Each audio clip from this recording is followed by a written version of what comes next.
Assalamualaikum warahmatullahi wabarakatuh. Oke, seperti biasa sebelum dilanjutkan cerita pedang King Dao-nya, bantu Mimin tekan tombol like dan berkomentar. Juga terima kasih sudah dan sebelumnya. Gas. Bab 1573. Jika ayahnya tidak baik, putranya harus membunuhnya. Mati rasa, Ye Guan sudah bingung. Bukan hanya Ye Guan yang bingung, tetapi Xiao Ta dan Zhong Xin juga bingung. Wanita ini sangat menakutkan. Sang Mei menatap Ye Guan yang raut wajahnya membeku, lalu tertawa. Baiklah, baiklah, aku tidak akan bercanda denganmu lagi. Ini jelas untuk memberi Ye Guan jalan keluar dan bukan untuk mempermalukannya. Ye Guan tiba-tiba berkata, meskipun aku tidak bisa melakukannya, aku bisa membuat hukum bahwa setelah aku, semua pria harus mempraktikkan monogami. Xiao Ta, Zhong Xin berkata, bagus, sungguh tak tahu malu. Ye Guan, senyum Sang Mei membeku. Dia jelas tidak menyangka bahwa pendekar muda di depannya bisa begitu tidak tahu malu. Sang Mei menggelengkan kepalanya dan tersenyum. Sebenarnya, itu tidak masuk akal. Tidak peduli apapun atribut alam semesta peradaban atau latar belakang budaya, orang-orang dengan uang dan kekuasaan secara alami menikmati lebih dari orang biasa. Bahkan jika Anda membuat hukum, mereka tidak akan melakukannya secara terbuka.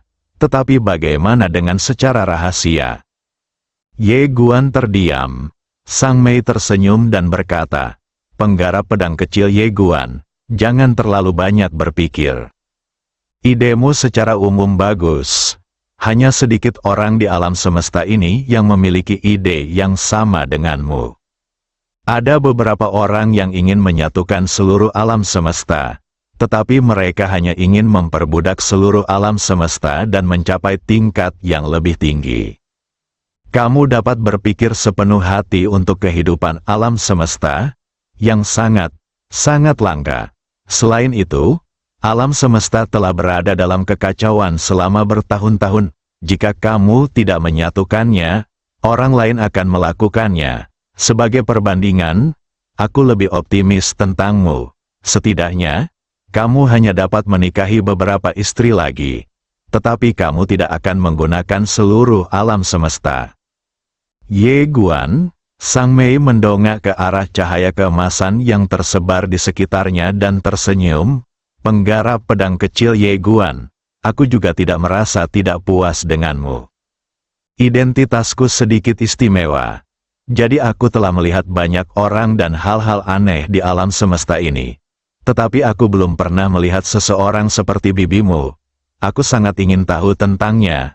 Jadi aku ingin tinggal bersamamu untuk sementara waktu. Tentu saja, seperti yang kukatakan, aku tidak akan memanfaatkanmu secara cuma-cuma. Dengan pengetahuanku, aku seharusnya bisa sedikit membantumu. Ye Guan bertanya dengan rasa ingin tahu, bagaimana dengan 3 poin sisanya? Sang Mei menatap Ye Guan dan tersenyum. Saya cukup penasaran dengan pesanan Anda. Saya telah melihat banyak orang yang bermimpi akhirnya menjadi orang yang pernah mereka benci. Saya cukup penasaran apakah Anda akan menjadi orang seperti itu saat hari itu tiba. Ye Guan bertanya lagi, Nona Sang Mei, permisi, apa yang Anda lakukan sebelumnya? Sang Mei berkata, dulu aku pernah melakukan. Oh, aku lupa. Kamu Guan? Sang Mei merentangkan tangannya dan berkata dengan serius, aku benar-benar lupa. Ye Guan mengangguk, aku percaya padamu. Aku akan mengganti pertanyaannya. Apakah kamu mengenal pemilik pena Dadao? Sang Mei tersenyum dan berkata, saya tidak mengenalnya, tetapi saya pernah mendengar tentangnya. Wajah Ye Guan tiba-tiba menjadi gelap. Dia tidak menyangka bahwa Sang Mei benar-benar pernah mendengar tentang pemilik pena Dadao. Bajingan ini punya koneksi yang cukup bagus.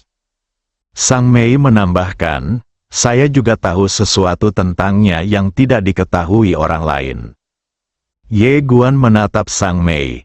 yang tersenyum dan berkata, "Ku dengar dia punya klon di seluruh alam semesta, dan mereka semua cukup kuat." Ye Guan mengerutkan kening, "Ada klon di seluruh alam semesta?" Sang Mei mengangguk. "Dia adalah makhluk yang sangat istimewa. Bahkan, sama sepertimu, dia sulit dibunuh. Terlebih lagi, yang sangat kebetulan adalah kalian berdua adalah makhluk istimewa yang dapat saling membunuh. Sungguh suatu kebetulan." Ye Guan terdiam. Dia tahu bahwa pemilik Dao Pen sulit dibunuh, tetapi dia tidak tahu bahwa dia bisa membunuh orang ini.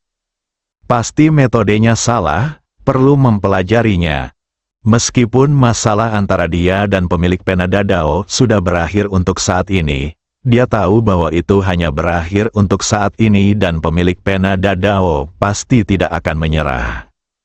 Sang Mei melanjutkan, "Mengenai mengapa dia tidak bisa dibunuh, itu adalah urusan Tao, dan sulit dijelaskan. Kita bisa membicarakannya nanti saat kita punya waktu."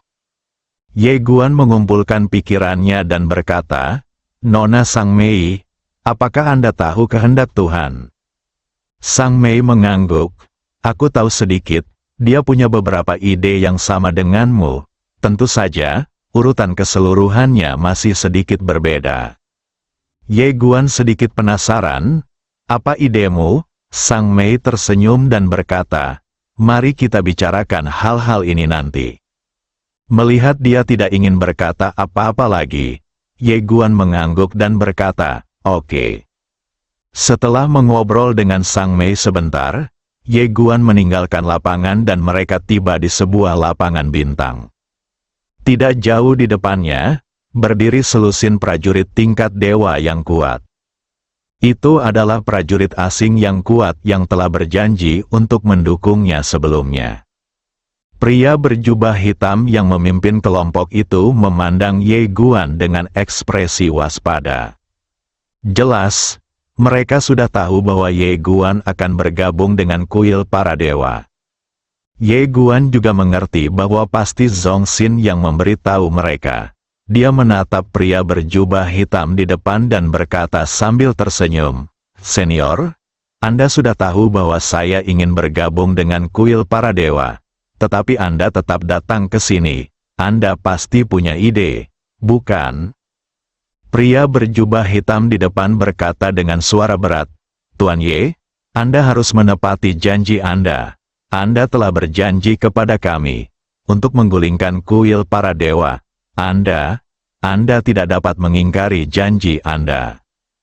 Ye Guan berkata, "Senior, menurutmu apakah dengan kekuatan negeri asing saat ini, mungkinkah untuk menggulingkan kuil para dewa?" Pria berjubah hitam itu menggelengkan kepalanya. "Tidak, tetapi jika kamu ikut serta, kita akan punya kesempatan." Ye Guan merasa sedikit kesal. Dia memikirkannya dan kemudian berkata, "Sejujurnya, senior, saya telah memainkan terlalu banyak permainan melawan angin sepanjang pertandingan. Saya tidak ingin bermain melawan angin lagi kali ini." Pria berjubah hitam itu tampak sedikit tidak senang. Ye Guan tersenyum dan berkata, "Kami ingin menggulingkan suatu kekuatan.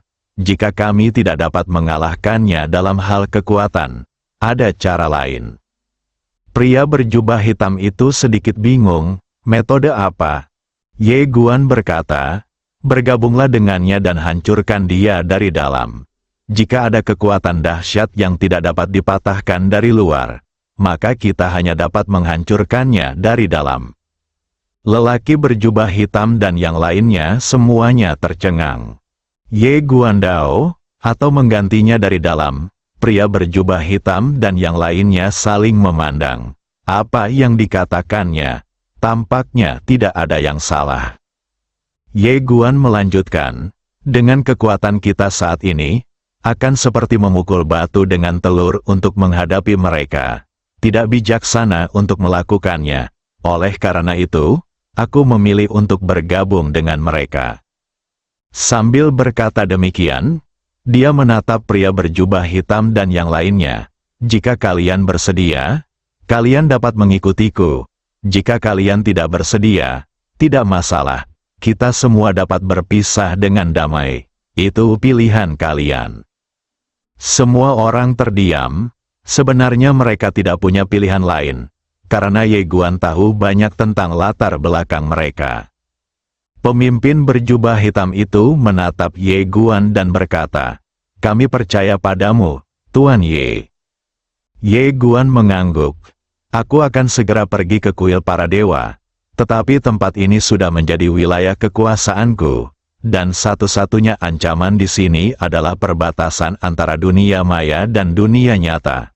Oleh karena itu, aku membutuhkan bantuanmu untuk menjaga tempat ini. Sebentar lagi, orang-orangku akan datang untuk mengambil alih tempat ini. Jika saatnya tiba, kau akan mendengarkan perintahnya. Bagaimana menurutmu?" Pria berjubah hitam itu terdiam sejenak, lalu mengangguk, "Tidak masalah." Ye Guan berkata, "Baiklah." Setelah mengatakan ini, dia tidak berhenti, berbalik dan menghilang di ujung galaksi. Setelah Ye Guan pergi, seorang pria kuat di belakang pria berjubah hitam itu berkata dengan suara yang dalam, "Saudaraku, apakah kita benar-benar harus mempercayainya?" Pria berjubah hitam itu berbisik, "Kita hanya bisa percaya padanya." Orang kuat itu bingung. "Mengapa?" Pria berjubah hitam itu berkata dengan getir, "Dia tahu segalanya tentang kita. Apalagi yang bisa kita lakukan jika kita tidak percaya padanya?" Pria kuat, pria berjubah hitam itu melanjutkan, "Lagi pula, dia mengolah jalan ketertiban. Jalan ketertiban pada akhirnya bertujuan untuk membangun tatanannya sendiri. Oleh karena itu, dia pasti akan menumbangkan keinginan para dewa. Kita hanya perlu menunggu dan melihat." Ye Guan awalnya ingin menunggu Sui Gujin di alam semesta ini. Tetapi ketika dia mengetahui bahwa mereka akan membutuhkan waktu sekitar 1 bulan untuk sampai di sini, dia terpaksa menyerah. Meskipun pemilik Dadao Pen telah pergi, dia tahu bahwa masalah ini belum benar-benar berakhir. "Mungkin lain kali kita bertemu, pemilik kuas besar ini akan memberi saya kejutan besar." Dan kehendak ilahi ini, dan penyebab dan akibat dari Nona Sang Mei ini. Tentu saja, hal-hal itu bukanlah hal terpenting baginya saat ini. Yang terpenting adalah ia harus mempelajari tatanan kehendak Tuhan. Kehendak Tuhan bisa begitu mengerikan, dan ada begitu banyak dewa yang kuat yang mengikutinya, maka kehendak Tuhan itu pasti memiliki kekhasan tersendiri. Seperti yang dikatakan Nona Sang Mei, dia masih tahu terlalu sedikit tentang ilmu sosial, budaya, sistem, dan untuk membangun tatanan yang benar-benar baru. Dia, sebagai seorang pemimpin, tentu saja tidak bisa begitu dangkal, dan dia tidak bisa hanya tahu bagaimana cara bertarung dan membunuh. Dia harus belajar. Beberapa hal dapat dipelajari dari buku, tetapi beberapa hal hanya dapat dipelajari melalui praktik. Kali ini, tujuan yang ia tetapkan untuk dirinya sendiri sangat sederhana, untuk belajar di luar negeri di kuil para dewa, untuk belajar tentang sistem dan budaya orang lain. Yang pasti, jangan pamer, yang pasti bukan menamparkan wajah. Cobalah untuk tetap bersikap rendah hati dan jangan sampai menjadi sasaran. Pada saat ini, ruang dan waktu di kejauhan tiba-tiba bergetar, mengganggu pikiran Ye Guan. Dia memandang ke kejauhan, dan ruang dan waktu retak, lalu seorang pria bergegas keluar. Ketika Ye Guan melihat orang itu datang, dia tertegun, orang itu adalah Gu Pan. Tetapi Ye Guan menemukan bahwa panci kuno itu bukanlah tubuh aslinya. Ye Guan sedikit bingung. Gu Pan bergegas mendekati Ye Guan dan tersenyum pahit. "Kakak Ye, kamu harus ikut denganku." Ye Guan bingung. "Ada apa?" Gu Pan tersenyum pahit. "Segelku telah diperkuat." Ye Guan penuh dengan keraguan. "Diperkuat?" Gu Pan mengangguk. "Bibimu yang melakukannya." Ye Guan menjadi semakin bingung setelah mendengar ini. Gu Pan menariknya dan berjalan pergi. jangan khawatir, ikut saja denganku. Setelah berkata demikian, dia menarik Ye Guan dan menghilang di kejauhan. Dalam perjalanan, Ye Guan bertanya dengan rasa ingin tahu, "Saudaraku, apa rahasia Buddha?" Gu Pan berkata, "Itu ayahku." Ye Guan bingung, "Lalu mengapa dia menyegelmu?" Gu Pan berkata dengan dingin, "Cepat atau lambat aku akan membunuhnya." Ye Guan menoleh dan menatap Gu Pan, yang berkata, "Jika ayahnya tidak baik, putranya harus membunuhnya. Apakah menurutmu apa yang kukatakan masuk akal?" Ye Guan ragu-ragu sejenak, lalu berkata, "Ini." Bab 1574, tidak layak menjadi seorang ayah. Gu Pan tiba-tiba bertanya, "Kakak Ye, apakah ayahmu baik?" Ye Guan mengangguk cepat, "Baik, sangat baik." Gu Pan mengangguk, "Kalau begitu kau boleh membiarkan ayahmu pergi."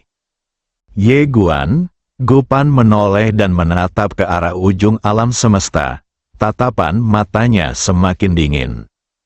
Ye Guan sedikit penasaran, "Saudara Gu, mengapa Buddha rahasia?"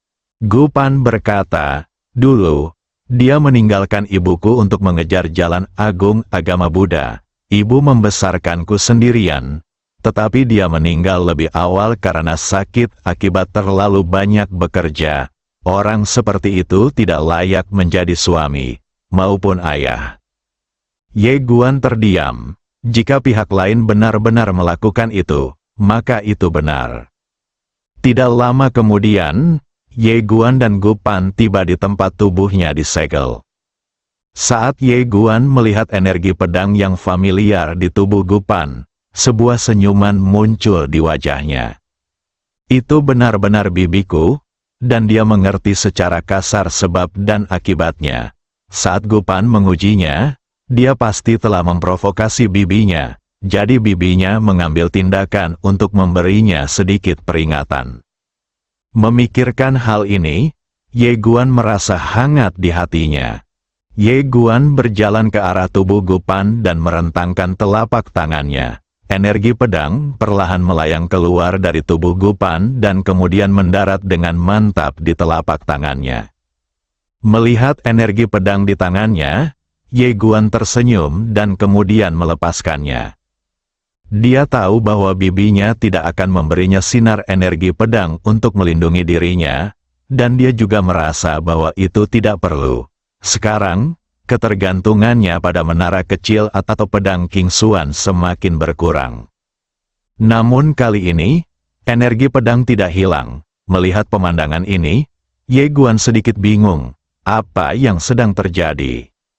Melihat energi pedang itu benar-benar tidak berniat menghilang, Ye Guan tiba-tiba tertawa dan segera menyimpannya. Memiliki energi pedang ini berarti dia setidaknya bisa membuat bibinya mengambil tindakan sekali. Ini tentu saja merupakan hal yang hebat baginya.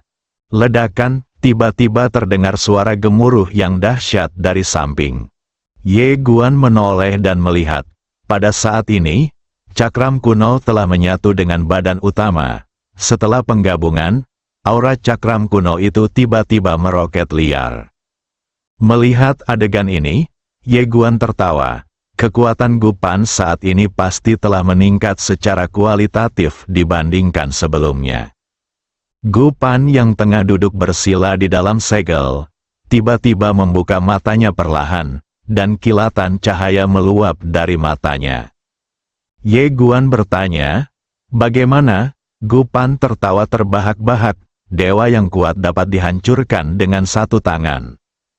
Ye Guan tertawa. Gu Pan perlahan berdiri, menepuk-nepuk pakaiannya, dan berkata, "Saudara Ye, tidak perlu berterima kasih. Jika Anda butuh bantuan dalam pertarungan di masa mendatang, hubungi saja saya." Ye Guan tersenyum dan berkata, "Tentu saja, apa rencanamu selanjutnya?" "Ada niat membunuh di mata Gu Pan. Pergilah ke Daksu." Ye Guan Dao, mencari Buddha rahasia. Gu Pan mengangguk, "Ya." Ye Guan berkata, "Aku akan pergi bersamamu, Gupan berkata, "Tidak perlu, dia bukan tandinganku sekarang." Ye Guan berkata dengan suara berat, "Biarkan aku pergi bersamamu." Gupan mengangguk.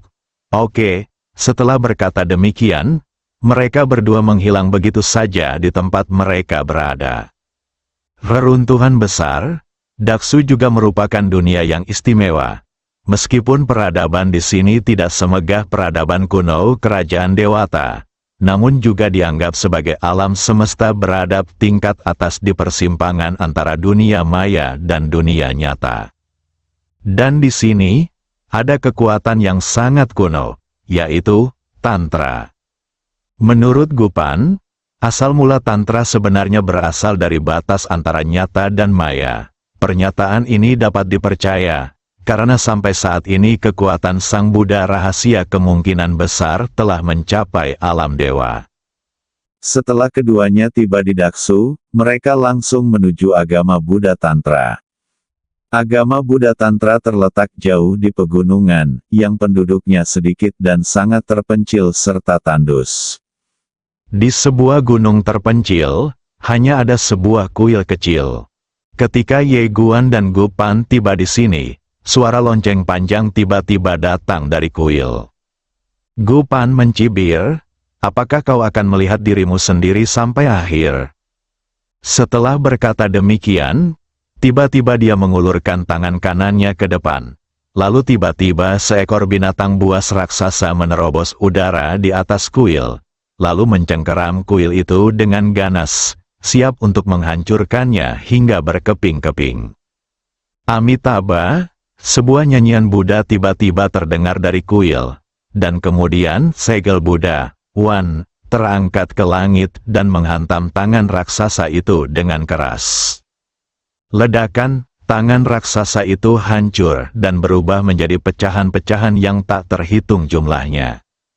Ye Guan menyipitkan matanya sedikit. Ini memang orang yang sakti di alam dewa. Selain itu, kekuatan tempurnya sangat luar biasa. Pada saat ini, seorang biksu berjubah perlahan berjalan keluar dari kuil. Buddha rahasia, Gupan menatap biksu itu sambil tersenyum ganas. "Keledai botak tua, hari ini adalah hari kematianmu." Setelah mengatakan ini, tubuhnya tiba-tiba menjadi ilusi. Bintang-bintang sejajar, sekarang Blue Star Array miliknya tak lagi sebanding dengan sebelumnya. Ia terintegrasi langsung dengan alam semesta, dan ia digunakan oleh tubuhnya sendiri. Oleh karena itu, kekuatannya telah mencapai tingkat yang sangat mengerikan. Saat miliaran bintang muncul, tekanan bintang yang mengerikan datang ke pegunungan seperti kiamat. Mi Buddha menatap tekanan tak berujung dari bintang-bintang, matanya setenang sumur kuno. Ia menyatukan kedua telapak tangannya dan diam-diam melantunkan mantra-mantra Buddha kuno. Tiba-tiba, cahaya Buddha emas yang tak terhitung jumlahnya muncul di sekelilingnya. Lampu-lampu Buddha itu melesat ke langit satu demi satu. Hanya dalam sekejap, tekanan dari bintang-bintang berhasil ditembus. Kerja bagus. Dalam kehampaan yang tak berujung, suara Gupan tiba-tiba terdengar. Saat suaranya jatuh, sebuah tangan bintang raksasa tiba-tiba muncul dari kedalaman langit. Kemudian, tangan raksasa itu jatuh dengan dahsyat dari langit berbintang, dan cahaya Buddha emas yang tak terhitung jumlahnya di bawahnya langsung hancur berkeping-keping oleh kekuatan mengerikan yang terkandung di dalamnya. Melihat tangan bintang raksasa itu, ekspresi Ye Guan menjadi agak serius. Kekuatan saudara Gupan saat ini bukanlah sesuatu yang dapat ditandingi oleh dewa yang kuat sekalipun. Amitabha, suara Mi Buddha tiba-tiba bergema di antara langit dan bumi. Kemudian, sebuah patung Buddha emas besar yang tingginya puluhan ribu kaki mengembun dari belakangnya. Patung Buddha emas itu mengulurkan tangan kanannya dan dengan kuat menekan ke arah tangan bintang raksasa. Ledakan, begitu kedua tangan raksasa itu bersentuhan, seluruh langit tiba-tiba berubah menjadi lautan cahaya keemasan dengan bintang-bintang. Kedua kekuatan yang mengerikan itu saling menghancurkan satu sama lain dengan hebat. Gelombang kejut kekuatan yang mengerikan terus meletus dari antara langit dan bumi, dan seluruh alam semesta hancur. Di kejauhan, Ye Guan melepaskan niat pedangnya yang tak terkalahkan untuk menahan gelombang kejut kekuatan dari dua orang itu. Matanya terpaku pada area di kejauhan. Di bagian terdalam daerah itu, ada dua kekuatan yang saling membombardir dengan ganas. Cahaya Buddha bersinar di mana-mana. Pada saat ini, suara nyanyian Buddha bergema dari bagian terdalam area tersebut, dan kemudian jutaan cahaya Buddha tiba-tiba meledak, langsung menghancurkan semua kekuatan di sekitarnya, dan bahkan kekuatan bintang-bintang berubah menjadi debu pada saat ini. Panci kuno juga terguncang oleh cahaya Buddha yang mengerikan ini, dan mundur puluhan ribu kaki. Wajah Ye Guan menjadi gelap. Cahaya Buddha, milik biksu itu secara langsung menghancurkan seluruh kekuatan bintang Gupan. Setelah Gupan berhenti, dia menatap Buddha rahasia di kejauhan. Patung Buddha raksasa yang tingginya puluhan ribu kaki di belakang Buddha rahasia itu memejamkan matanya sedikit, memancarkan cahaya Buddha yang hikmat dan agung dari tubuhnya, dan nyanyian Buddha kuno terus terdengar. Kekuatan Buddha yang dahsyat merasuki langit dan bumi, dan kekuatan Buddha ini terus bertambah jumlahnya dan terus-menerus. Gupan tertawa, "Oke, ayo, lanjutkan." Setelah berkata demikian, dia menghentakkan kaki kanannya dengan keras dan menghilang dari tempatnya. Tertawa, seberkas cahaya bintang menghantam keras Sang Buddha rahasia. Di kejauhan, Sang Buddha rahasia mengulurkan tangan kanannya dan menekan perlahan ke bawah. Di belakangnya, patung Buddha raksasa juga mengulurkan tangan kanannya dan menekan perlahan ke bawah. Ledakan, tekanan kuat cahaya Buddha secara langsung memaksa Gupan untuk berhenti. Kekuatan Buddha yang mengerikan menyerbu ke arah Gupan, menekan dan memblokir area di mana dia berada. Di kejauhan, Ye Guan melihat pemandangan ini dan mengerutkan kening. Harus saya akui, dia sebenarnya sedikit terkejut. Kekuatan Buddha rahasia ini sungguh di luar dugaannya. Buddha rahasia perlahan mengangkat kepalanya dan melihat ke arah Gupan di kejauhan. Pada saat ini, area ruang waktu tempat Gupan berada telah ditekan. Gupan tentu saja tidak mau menerima ini. Dia mengepalkan tangannya erat-erat, dan kekuatan bintang yang mengerikan terus mengalir keluar dari tubuhnya. Bukan hanya itu saja, di luar sana, kekuatan bintang yang tak terhitung jumlahnya datang bagai air pasang, berusaha menghancurkan patung Buddha raksasa itu.